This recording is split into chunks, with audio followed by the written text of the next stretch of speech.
अस्सलाम वालेकुम नाज़रीन, आप देख रहे हैं ज़ी एच एंटरटेनमेंट। मैं हूं ज़हीर अहमद। नाज़रीन, अमेजिंग फैक्ट्स के साथ, इंटरेस्टिंग न्यूज़ के साथ, शोबिज़ की वो खबरें जिनको सुन के हैरत ज़दा रह जाता बंदा, वो आपके सामने कुछ फैक्ट्स रखेंगे, कुछ कहानियां रखेंगे। एक ऐसी फिल्म के बारे में बताएंगे जो जिस अदाकारा ने की उसने शाहरुख खान के साथ काम करने से इनकार किया था। उस फिल्म के बारे में बताएंगे कौन सी थी और शाहरुख खान के साथ काम क्यों नहीं किया। वो अपने पीक के ऊपर उन्होंने करियर छोड़ा और जाके क्रिकेटर से शादी कर ली। वो हीरोइन ऐसी है कौन। एक ऐसी कहानी, एक ऐसी फिल्म की कहानी जिसके ऊपर सिर्फ 3 करोड़ पे लागत आई, जिसकी वजह से उसने इतना बिजनेस किया कि उसने काल्की 2898 को और पुष्पा 2 को पीछे छोड़ दिया। और ऑफ कोर्स पुष्पा 2 का 30 दिन का बिजनेस भी आपके सामने रखेंगे। और एक ऐसे ही सलमान खान साहब की फिल्म के बारे में बताएंगे जिसने बिजनेस जो था वो नहीं किया। ना सिर्फ बिजनेस नहीं किया बल्कि अपना जो बजट था वो भी पूरा नहीं किया, बल्कि उस जो बजट उसके ऊपर लगा था उससे 3 या 4 गुना कम कमाई की। यानी कि अपने बजट का 3 से 4 गुना कम कमाया उसने।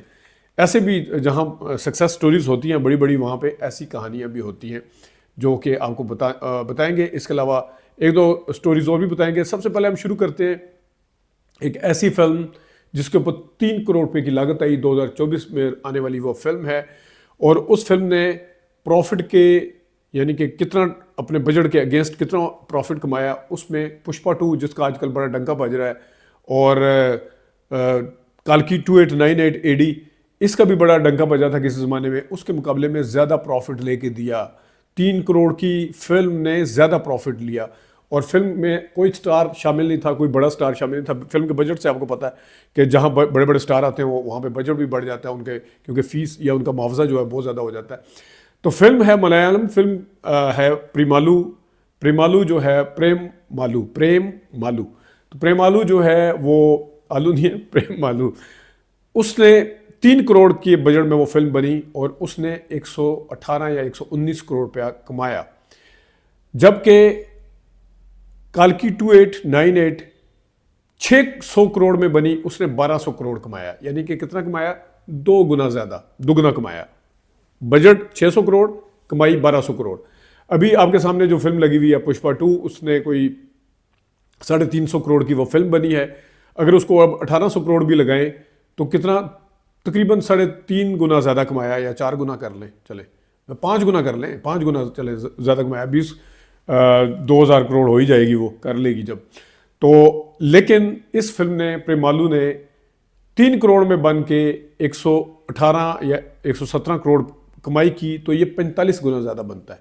अपने बजट से 45 गुना, 45 टाइम्स ज़्यादा प्रॉफिट दिया। यानी कि कम बजट लगा, ज़्यादा कमाई करके दी। उधर ज़्यादा बजट लगा, दुगनी कमाई की, 4 गुना कर ली, 5 गुना कर ली। तो ये क्रेडिट जाता है प्रेमालू को। और नई से नई तजर्बे अगर किसी इंडस्ट्री में होते हैं तो वहाँ पे, और हमारी इंडस्ट्री को मैं अक्सर कहता हूँ, सीखना चाहिए और ओवरऑल भी सीखना चाहिए। पहले मैं कुछ दिन पहले आपको सीक्रेट सुपरस्टार के बारे में बता रहा था। 15 करोड़ की वो फिल्म थी और कितने 100 करोड़ उसने कमाया, वो मैंने आपको उस दिन बताया था। अभी क्योंकि बिजनेस की बात हो रही है तो हम लगे आते हैं सलमान खान साहब, जो ट्रेंड सेटर हैं फिल्में बनाने के हवाले से, जो ट्रेंड सेटर हैं फिल्मों की बिजनेस की कमाई के हवाले से। 100 करोड़ क्लब का पहली दफ़ा अगर कहीं पे शुरू हुआ 100 करोड़ कमाई, तो वो शुरू हुई जनाब साहब सलमान खान ने की। उनकी फिल्मों ने सबसे पहले ज़्यादा कमाई की। लेकिन उनकी एक फिल्म ऐसी भी है जिसमें इंडिया की हीरोइन नहीं थी, जिसमें अमेरिकन हीरोइन थी, और उस हीरोइन की उस फिल्म ने ज़्यादा कमाई नहीं की। फिल्म के ऊपर बजट आया था 19 करोड़ या 16 करोड़ इस तरह, और फिल्म ने जो कमाई की थी 2.65 करोड़, यानी 2 करोड़ 65 लाख उसकी कमाई हुई सिर्फ। तो वो फिल्म का नाम है जनाब 2007 में आने वाली फिल्म मैरीगोल्ड। मैरीगोल्ड फिल्म ऐसी थी जिसमें इंडियन भारतीय हीरोइन नहीं थी, उसमें अमेरिकन हीरोइन थी, अली लॉटर उसका नाम है, जिसने फाइनल डेस्टिनेशन सीक्वल में, हाउस ऑन 100 हाउस में, ड्राइव मी क्रेजी और पता नहीं कितनी फिल्मों में काम किया, और वहाँ की वो मानी हुई हीरोइन है। लेकिन ये फिल्म इंडिया में, बॉलीवुड में उसके करियर को बनाने की बजाय तबाह करने वाली फिल्म साबित हुई, क्योंकि उसके बाद इंडिया में उस फिल्म को दोबारा से उस हीरोइन को कोई फिल्म नहीं मिली, और जिस डायरेक्टर ने ये फिल्म बनाई थी उसने आके दोबारा कोई फिल्म नहीं बनाई।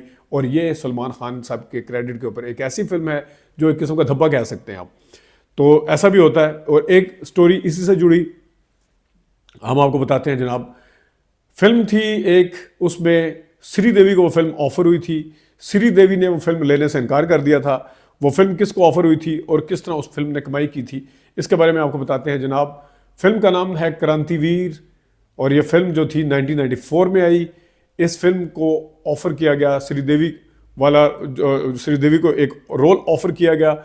श्रीदेवी ने वो फिल्म करने से इनकार किया और इस तरह वो फिल्म मिली डिम्पल कपाड़िया को। डिम्पल कपाड़िया ने वो फिल्म की और इस फिल्म को डिस्ट्रीब्यूटर, जब डायरेक्टर ने इसमें नाना पाटेकर को लीड रोल दिया तो सारों ने आके कहा, खासतौर पे डिस्ट्रीब्यूटर जो पैसे भी लगाने के लिए तैयार थे, उन्होंने आके कहा कि हम जनाब इसके ऊपर पैसे नहीं लगाएंगे, क्योंकि नाना पाटेकर उससे पहले 2 फिल्में कर चुके थे और दोनों में वो साइड था, एक परिंदा का था और एक अग्निसाक्षी। अग्निसाक्षी का बुनियादी मेन रोल था, लेकिन फिर भी उसमें हीरो, रवायती हीरो जिसे कहते हैं, वो थे जैकी। और इस परिंदा जो थी वो भी ऐसी फिल्म थी, उससे पहले हम दोनों भी उन्होंने की थी। लेकिन ये वो फिल्म थी जिसमें ममता कुलकर्णी के रोल को ऑफर किया गया था काजल को। काजल ने भी ये फिल्म करने से इनकार कर दिया था। शायद उसकी वजह यही रही होगी कि नाना पाटेकर थे उसमें। तो नाना पाटेकर की इस फिल्म, डायरेक्टर ने इंसिस्ट किया डिस्ट्रीब्यूटर को कि मैं, अगर आपका नुकसान हुआ तो मैं पूरा करके दूंगा। तो 3 करोड़ की ये फिल्म थी, उसने 19 करोड़ रुपया कमाया उस ज़माने में। तो मेरे ख्याल में अच्छा खासा बड़ी रकम है जो उसने कमाई करके दी। लेकिन जिस वक्त डिस्ट्रीब्यूटर को कन्विंस किस तरह किया हदायतकार ने, ये बड़ा इंटरेस्टिंग है। हदायतकार ने कहा कि मैं आपका नुकसान पूरा कर दूंगा अगर नुकसान हुआ। लेकिन उन्होंने जब ट्रायल के तौर पे एक शो चलाया वहाँ पे, तो डिस्ट्रीब्यूटर जितने बैठे हुए थे उन्होंने फिल्म का रिजल्ट फिल्म को देख के उन्होंने कहा कि हम इसके ऊपर पैसा लगाएंगे। फिर उन्होंने पैसा लगाया और इस तरीके से नाना पाटेकर की करियर की, जहाँ वो अहम फिल्म है, वहाँ पे जनाब साहब डिम्पल कपाड़िया की करियर की भी अहम फिल्म है। वो राजेश खन्ना के साथ कभी किसी ज़माने में उनकी बीवी भी थी, वो खैर 82 में उनकी डाइवर्स हो गई थी। अगली स्टोरी हम उसी पे आते हैं। लेकिन ये था वो जनाब इंटरेस्टिंग स्टोरी कि जिसके ऊपर सारे जो थे वो या तो इनकार कर रहे थे या फिल्म बनाने के लिए तैयार नहीं थे, या कम से कम नाना पाटेकर को किरदार ही देने के लिए तैयार नहीं थे। लेकिन हुआ क्या, वो आपके सामने। और वैसे क्रांतिवीर बाय द वे बहुत अच्छी फिल्म है, खासतौर पर जहाँ वो डायलॉग बोलते हैं लोगों में आगे किस किस तरीके से मुख्तलिफ सेक्टेरियन उसके ऊपर बनी थी। तो लेकिन बहरहाल ये थी क्रांतिवीर की सक्सेस स्टोरी। अब मैं आता हूँ, क्योंकि डिम्पल कपाड़िया का जिक्र आया तो पहले इसी को कर लेते हैं। डिम्पल कपाड़िया ने एक फिल्म की थी। डिम्पल कपाड़िया की फिल्म के बारे में तो हम बता चुके हैं। डिम्पल कपाड़िया राजेश खन्ना की बीवी और 1982 में इनकी सेपरेशन होगी। बकौल डिम्पल कपाड़िया के 15 साल की उम्र में उनकी शादी हो चुकी थी। बॉबी फिल्म जब हिट हुई थी तो उस वक्त राजेश खन्ना साहब को ख़तरा महसूस हुआ था, वैसे by the way Rishi Kapoor से, कि ये कहीं शादी न कर लें। अगरचे उनके वालिद के हवाले से, यानी राज कपूर के हवाले से भी काफ़ी चीज़ें सामने आती हैं डिम्पल कपाड़िया को लेकर। लेकिन यहाँ पे हम आपको बताएं कि राजेश खन्ना ने जल्दी से शादी कर ली। वो वहाँ का इंडिया की इंडस्ट्री का, सिनेमा का सबसे पहला सुपरस्टार, बड़ा स्टार नहीं, बड़ा स्टार तो दिलीप कुमार साहब भी थे और राज कपूर भी थे। सुपरस्टार जिसे कहते हैं, जिनकी फ़ैन फॉलोइंग थी, जिनके गाड़ियों के कलर को लोग फॉलो करते थे, जिनके खड़े हो गए देखा करते थे जिनको, वो थे। उनमें से राजेश खन्ना सर फहरिस्त हैं। बाद में अमिताभ बच्चन ने भी इस चीज़ को एंजॉय किया। लेकिन राजेश खन्ना का डंका बजता था। उनका अपना ऊपर तले कई रिकॉर्ड हैं उनके फिल्मों के कामयाब होने के, बाद में नाकाम होने के भी रिकॉर्ड हैं। लेकिन जिस तरीके से उन्होंने शादी की वो भी अपनी जगह पे। बाद में सेपरेशन हुई। वो बकौल डिम्पल कपाड़िया के कि हम दोनों एक मुख्तलिफ जहन के, मुख्तलिफ आदतों के लोग थे, हम नहीं चल सकते थे। लेकिन यहाँ पे स्टोरी ये नहीं है। स्टोरी यहाँ पे ये है कि जनाब डिम्पल कपाड़िया का बेटा कोई नहीं था, उनकी 2 बेटियाँ थी। एक की शादी हुई है ट्विंकल खन्ना की अक्षय कुमार के साथ, दूसरी रिंकी खन्ना है। उन्होंने भी आजमाया, लेकिन वो डिज़ाइनिंग वगैरह का करती हैं रिंकी खन्ना। तो जनाब जब जुलाई 2012 में जब उनकी डेथ हुई राजेश खन्ना की, तो उस वक्त उनकी जायदाद, उनका बेंगलो जो बड़ा ज़बरदस्त था वहाँ पे, वो सारे का सारा मिला उनकी बेटियों को। अब यहाँ पे ये चीज़ याद रखिएगा कि सेपरेशन हुई थी, बाकायदा तलाक नहीं हुई थी। इसके बावजूद उन्होंने अपनी विल जो अपने मरने से 1 महीना पहले लिखवाई, उसमें अपनी बीवी के नाम को शामिल नहीं किया था। बल्कि यहाँ एक और इंटरेस्टिंग चीज़ है कि जब उनका इंतकाल हो चुका तो उस वक्त एक और करैक्टर सामने आया, उनका नाम था अनीता अडवाणी। अनीता अडवाणी ने आगे कहा कि मैं उनके साथ रिलेशन में रही, 10 साल तक मैं उनका ख्याल रखती रही, 10 साल, और मैंने उनकी बीमारी के टाइम गुजारा। तो मुझे लीगल तौर पर फैमिली को नोटिस भेज दिया कि उनकी जो फॉर्चून है, उनकी जो बाकी चीज़ें हैं, उनकी जायदाद जो है उसके अंदर उनको भी हिस्सा दिया जाए। लेकिन राजेश खन्ना की फैमिली यानी उनकी बेटियों ने इस चीज़ के ऊपर कोई कान नहीं धरा और इस तरीके से तो जहाँ डिम्पल कपाड़िया को कुछ नहीं मिला, अगरचे सेपरेशन थी, डाइवोर्स नहीं थी, उनकी बेटियों को मिला जो कुछ भी मिला राजेश खन्ना की, वहाँ पे अनीता अडवाणी अपना जोर लगाया। उनको कहा भी लोगों ने कि जिस वक्त आप जिंदा थी तो आप क्लेम करिए 10 साल आपने खिदमत की, उस वक्त क्यों नहीं आई? जी मैं साबित नहीं करना चाहती थी, मैं ये नहीं चाहती थी कि यह है कि मेरा इनके साथ ताल्लुक जो है वो पैसे की वजह से। तो बंदा पूछेगा जब मर गया तो फिर आप अपने आप को क्यों साबित कर रही हैं कि ताल्लुक जो है पैसे की वजह से? लेकिन बहरहाल ये हुआ। और अब आते हैं पुष्पा टू द रूल के बिजनेस के ऊपर। पुष्पा टू का जो बिजनेस है वो 30 दिन का आपके सामने रखते हैं। 30 दिन का बिजनेस 4 जनवरी तक उसका 1700 करोड़ बल्कि 1800 करोड़ हो चुका है। 17.99 बनता है, तो 1800 करोड़ इसका तकरीबन बिजनेस हो चुका है। पहले इसका नंबर जो कल तक परसों तक था वो 16.85 करोड़ था, लेकिन अब वो तकरीबन 1800 करोड़ को छू रहा है। तो इस फिल्म में अल्लू अर्जुन ने जो इतना बड़ा मुआवजा लिया उसको उन्होंने साबित भी करके दिया कि उनकी इतनी वर्थ है कि वो फिल्म जो है कमाई करके दे सकती है इतनी, इसी वजह से उन्होंने लिया। वो फिल्म ना सिर्फ इंडिया के अंदर नए नए रिकॉर्ड कायम कर रही है, वर्ल्ड वाइड भी उसका बिजनेस बहुत अच्छा जा रहा है।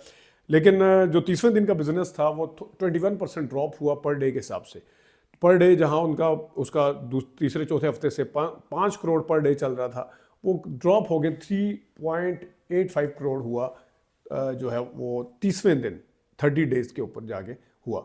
अब हम आपको एक ऐसी हीरोइन की कहानी बताते हैं जिसकी शक्ल तो मिलती थी माधुरी दीक्षित के साथ, शादी की क्रिकेटर के साथ, इनकार किया फिल्म करने से शाहरुख खान के साथ। वो ऐसी कौन सी हीरोइन है उसके बारे में आपको बताते हैं।